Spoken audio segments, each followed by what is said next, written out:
देखो, सबसे पहली बात हमारी कमजोरी क्या है? हम परेशान हो जाते हैं।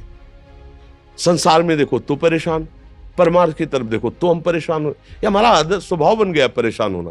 थोड़ा सा धैर्यवान बनो, गंभीर बनो। कोई इस भारी से भारी विपत्ति में परेशानी स्वीकार करके विपत्ति से थोड़ी निकला जाता। सुलझो, ठीक है, ये विपत्ति आई, समस्या आई, इसका समाधान होगा। ऐसा थोड़ी कि हमें नष्ट कर देगी। अगर अभी हमारी बड़ी हानि हो जाती है, हम कल इससे बड़ा लाभ प्राप्त कर सकते हैं। हमको एकदम बिल्कुल गंभीर रहना है, इतने कमजोर नहीं बन जाना। अब वो गए तो क्या होगा, अब वो वस्तु गई तो क्या, पद गया तो क्या होगा। प्रयास किया था, ये पद मिला था, इससे बड़ा पद प्राप्त करूंगा, मैं इससे बड़ा महान बनूंगा। ठीक है, एक बार गिर गया, गलती हो गई, दंड भोगूंगा, फिर इससे ज्यादा संयम में रहूंगा। बिल्कुल मतलब एकदम फ्रेश दिमाग रखना चाहिए। पर अपने लोग क्या है, जरा सी बात में एकदम पछड़ा कर लेते हैं, एकदम कमजोर हो जाते हैं। ये बिल्कुल ठीक नहीं है। हम जीवन भर की यात्रा की बात कह रहे हैं, भारी से भारी कष्ट में भी मुस्कुराना, तो हमें बल मिला है, हमें भगवान की कृपा का दर्शन हुआ है, हमें उनका दुलार दिखाई दिया है। अगर ऐसे तो भाग जाते, फिर परमार्थ में थोड़ी चलना होता है। आज जो आप सुन करके लाभ लेने की चेष्टा कर रहे हो ना, ये केवल प्रवचन नहीं है, ये जीवन है। अगर ये जिए ना होते ना, तो ये इसका प्रभाव नहीं पड़ता, फिर वाणी का प्रभाव नहीं पड़ता। हम इसीलिए कहते हैं, जैसे आप लोग एकदम परेशान हो जाते हैं जब बोलो, क्या हमसे ज्यादा परेशानी होगी?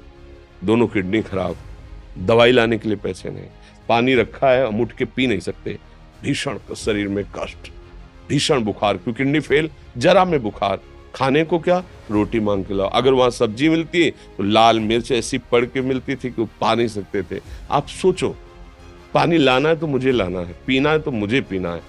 अगर मैं हारता तो कहां पहुंच जाता, क्या स्थिति होती? नहीं, मरना है, पर कदम पीछे। कोई दिन ऐसा नहीं जिस दिन सेवा ना की हो, जिस दिन सेवा ना गए हो।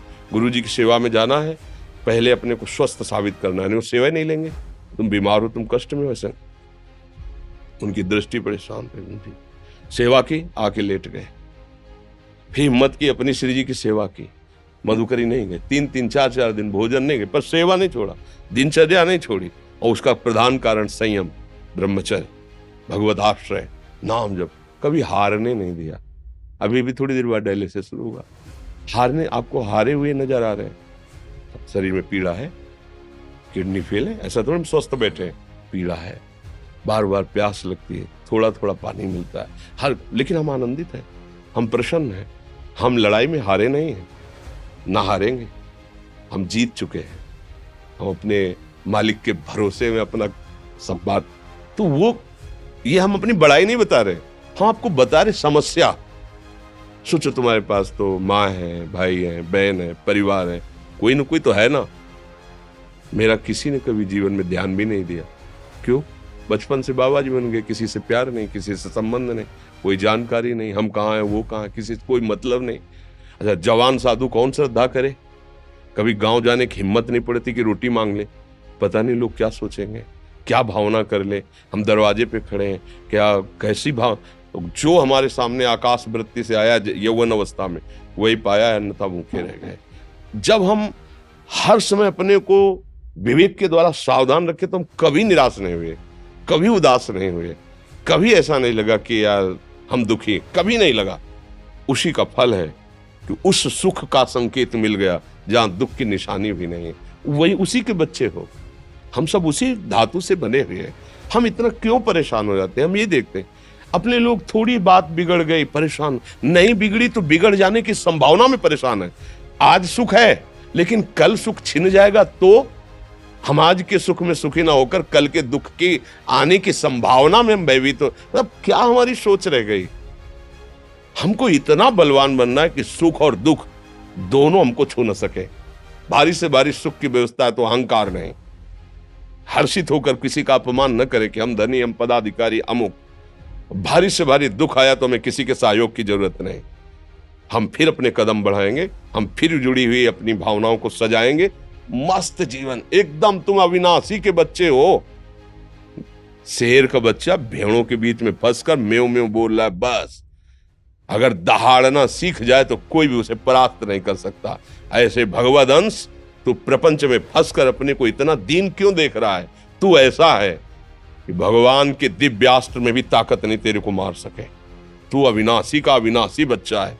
विनाशी भोगों को, विनाशी शरीर को मैं मान के इतना भयभीत, इतना दुख ठीक नहीं। ये सबके लिए, केवल एक के लिए नहीं। आप समझो, आप लोग सोचते हैं हम गृहस्थ होकर भला ऐसी स्थिति कैसे। जनक जी सुखदेव जी के गुरु हैं और राजा हैं, महल है, रानियां हैं, नौकर है, चाकर। क्या सुखदेव जी जिनके शरीर में लंगोटी भी नहीं है, दिगंबर, परमहंस के गुरु हैं जनक जी जो राजा हैं। समझो, आप ऐसा ना सोचे कि हम नौकरी कर रहे हैं, हम संसार में, हम गृहस्थ हैं, हम आध्यात्मिक की ऊंचाई पर नहीं चढ़ सकते। नहीं, आप एक सरकारी नौकरी या आप किसानी या व्यापार करते हुए आप एक अध्यात्म की ऊंचाई में चढ़ सकते हैं। और अध्यात्म ही है जो तुम्हें इस माया के दुख सुख से ऊपर उठा सकता है। दूसरा, चाहे जितनी संपत्ति आ जाए, आप सुखी नहीं हो सकते। सब देख लो, आंख खोल के देख लो। अध्यात्म ही है जो तुम्हें हर कष्ट सहकर मुस्कुराकर जीने का रास्ता बता देगा कि आप आनंदित हो जाओगे। कुछ नहीं बिगड़ा। अध्यात्म है तो कुछ नहीं बिगड़ा, अध्यात्म नहीं है तो कुछ नहीं बना, कुछ हाथ नहीं लगने वाला।